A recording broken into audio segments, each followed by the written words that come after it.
Hi everyone, I'm Richard Santoro, and welcome to Third and Zen, the YouTube channel where every week I'm sharing a message so that we can do our best to together, in virtual fellowship, nourish our souls, get through our daily journey, and tend to ourselves heart, mind, body, and soul. Before we get started today, I do want to thank you for stopping by the channel. I want to thank you for checking out the video.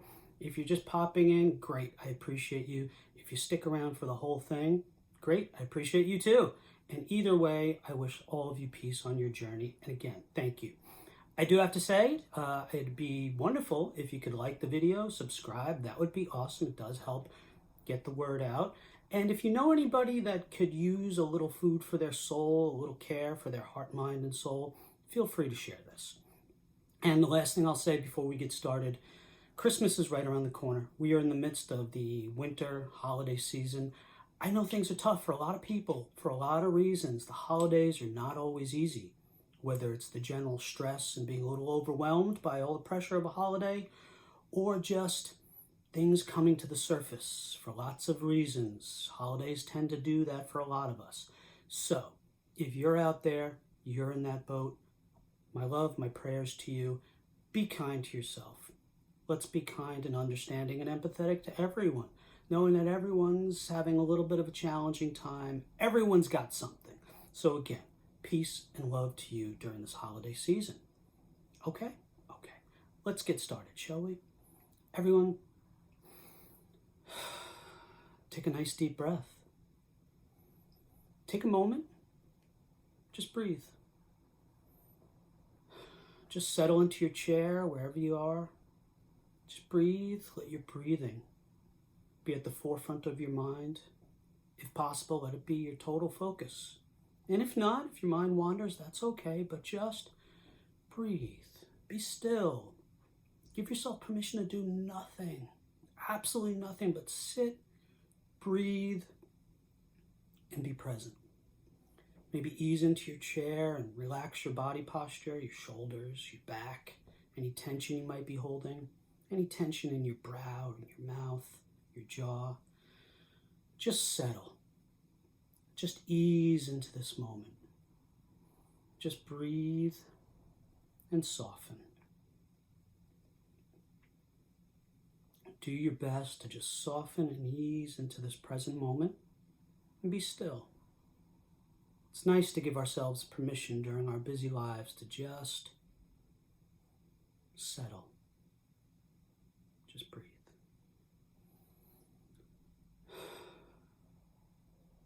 Amen. Let's get started, shall we? I want to show you something. See this? See that? Wow, that comes up nice on the camera, doesn't it? Just an ordinary shell. Just a nice little beach shell. If you were in my home or in my car, you would see them all over the place. Because the thing about me, I spend a lot of time at the beach. Growing up on the water in New York, I go to the beach all the time, all seasons. I love it. Salt air, fresh air, sunshine, hearing the waves crash, just walking in the sand. It's peaceful, it's relaxing. But the thing about me is when I'm walking on the beach, I can't help but notice and pick up like every shell that I see. I just love them.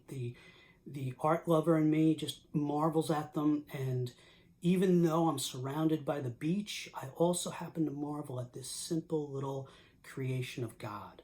It's just this little beautiful thing, and there's so many, they're so different, and I can't help but pick them up. And in that moment, when I'm surrounded by that grandeur of the beach and it's beautiful, I also, in that simple everydayness of life moment, I find myself connecting with God over a little shell, this everyday, normal, simple little thing.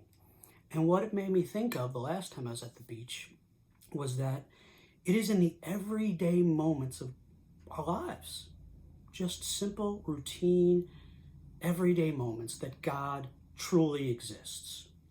It is in the everyday moments that we can find and recognize and truly connect with God. Let's be honest, connecting with God in churches or sanctuaries or houses of worship or our safe place, it's easier to do in those settings. But when we go about our daily lives, our vision often narrows. Our lives can be challenging and can distract us, and we don't see and connect with God as easily as we do in other more churchy type settings. Our desires and our needs, our stress and our tension, all the external demands, all of life can easily block us from connecting with and noticing God in our everyday lives. It can distract us and block us from noticing God's constant providings and blessings, God's constant care and love, God's ability to take our burdens from us and be there for us and with us. The everydayness of our lives clouds us from God's everyday presence. But that doesn't have to be the case, because God is truly ever present in the everydayness of life. Yes, God's majesty, God's works, God's miracles can be grand and gigantic and epic, but they're also right there, every day, right before our eyes in those simple, everyday moments. Let's pause here for a moment and look to Jesus in all of this. In Bible study, one of the things that we mention quite often is how relatable the moments, events, and teachings of Jesus' life and ministry really are. When we read through the Gospels, we see that Jesus rooted his message and his ministry in normal, mundane, everyday life. Moments that are universally commonplace and so relatable. And moments that show people connecting with Jesus and with God in profound ways in the simple and often, again, routine or mundane, in the everydayness of life. Moments that, again, are so relatable and universal. Jesus chatting with a woman at a well, or connecting with Matthew, Peter, and others at their place of work. Jesus out fishing or walking and talking with friends. Jesus singing songs and hymns with friends and loved ones, or simply attending a wedding. Jesus finding solitude in nature or hanging out and breaking bread with all different people. Jesus dealing with stress, with personal attacks, with liars, with injustices, with hypocrisy. Jesus laughing and weeping and praying. Jesus celebrating holidays. Stories, moments, and lessons that we can all relate to very easily and that speak to us on an everyday common level and that we can easily connect with. Every moment, every story, every lesson involving Jesus is rooted in the everydayness of life. When we recognize that Jesus was all about the everydayness of life, then Jesus and God become so much more relatable. And then we can more easily see God and connect with God in the everyday moments of our lives. In every act of kindness and charity, we can see and connect with God and Jesus. In every moment of forgiveness and patience, we can see and connect with God and Jesus. In every second of love and acceptance, we can see and connect with God and Jesus. Every hearty laugh and every comforted tear, every quiet daydream and every hectic afternoon, every healing need and every lonely pain. As it was for Jesus, so it is for us, connecting with God in the everydayness of life. Our lives as followers of Jesus, is not necessarily about what transpires year after year or month by month or even week by week or day by day. The thread of God's presence with us and us with God is a moment by moment existence. truly. Again, as the life and ministry of Jesus shows, lessons, teachings, instructions, all of it, ways to connect with God. Not rooted in grand, unattainable places, but rooted and grounded in our everyday life, in the everydayness of life. Let me pause here and let me share a story with all of us to help illustrate the heart of what it is that I'm trying to say today. Okay. On June 28th, 1914, Archduke Franz Ferdinand of Austria was assassinated. This assassination led to World War I. Now, this war was unlike any war ever fought up to that time. The scope, the magnitude, just nothing the world had ever seen. And also, technology had advanced far beyond what previous wars had seen.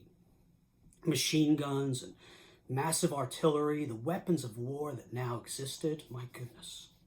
In addition to that, the intricacies of how this war was fought on the battlefields of Europe made engagements particularly brutal. It was known as trench warfare. Soldiers fought from trenches dug in the ground against their counterparts, who were also in trenches sometimes as close as 60 yards apart. The middle ground separating the two sides was known as no man's land. Now, the beginning of the war, June, soon turned into September, and September turned into fall, and as it does, fall turned into winter. Rain, snow, knee-deep mud, surrounded by barbed wire, machine guns. It goes without saying that this was beyond a brutal existence, of course, for both sides. But on occasion, temporary truces were called. One side would raise a wooden board from their trench. Soon the other side would raise their wooden board.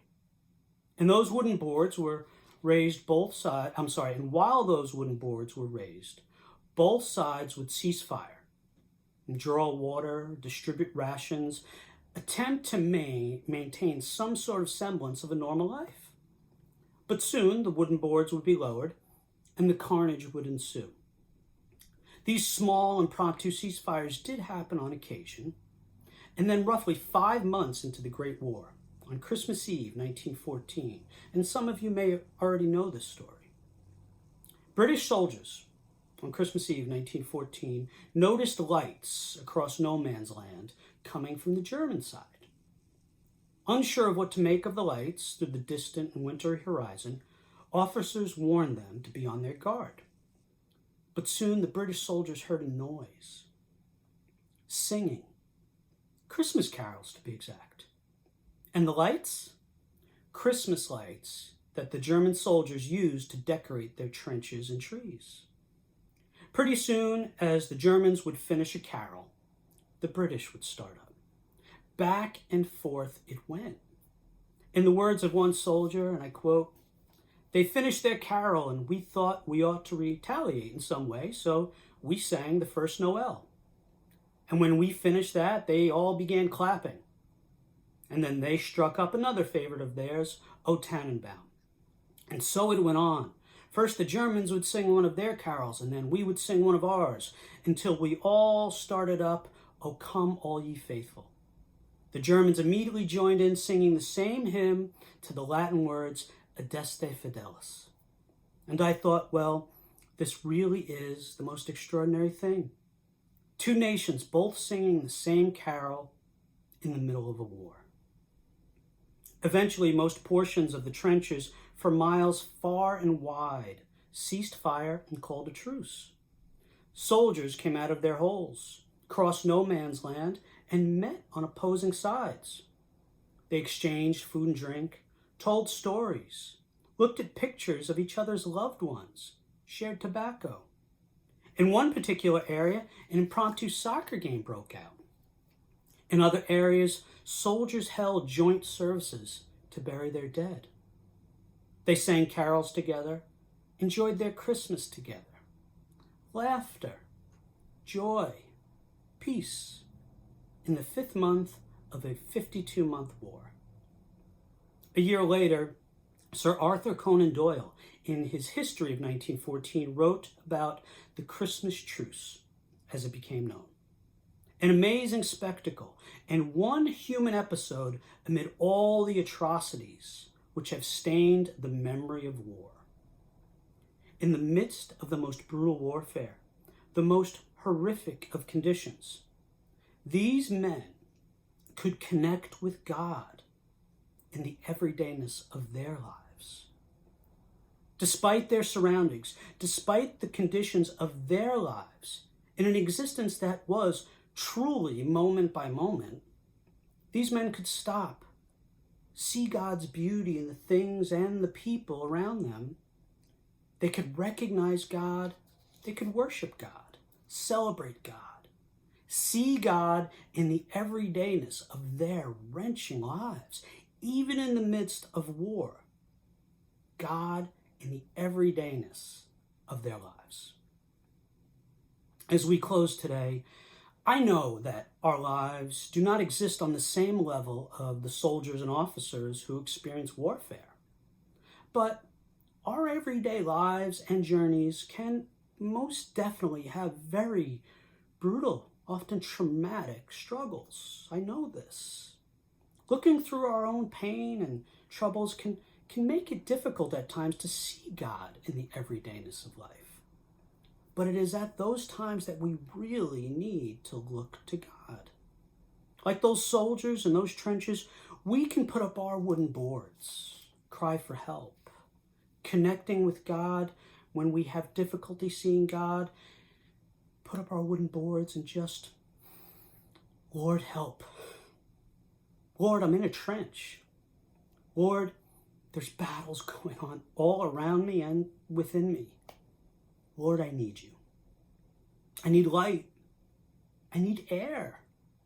I need peace. And I promise you, God's going to be the first one to jump into that trench and that mud in the thick of that fight with us. Then it will be easier to see God in the everydayness of our lives, to connect with God in the everydayness of our lives, and to celebrate God in the everydayness of our lives. And please, let's all always remember that Jesus is present in the everydayness of our lives, every moment, in our charity, in our forgiveness, in our fellowship, in our struggles, in our pain, and in our sorrow,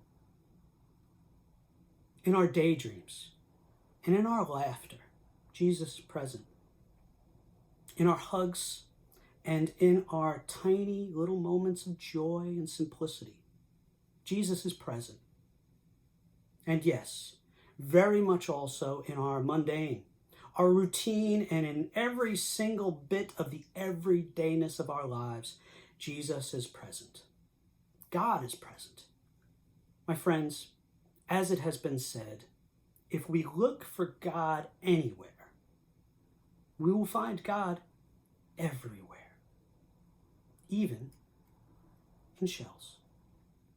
Merry Christmas, everybody, and thanks be to God, and I pray that you find God in the everydayness of your life. Amen.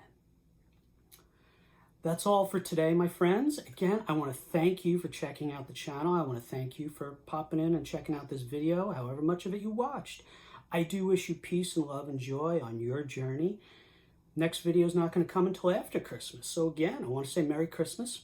I hope you have a wonderful holiday. I hope you feel loved. I hope you feel joy. I hope you feel peace. Again, if the holiday is not an easy time for you, I especially hope you feel love and joy and peace and comfort and whatever healing it is that you might need. Thank you. I appreciate you. Merry Christmas and God bless you all. Have a good day.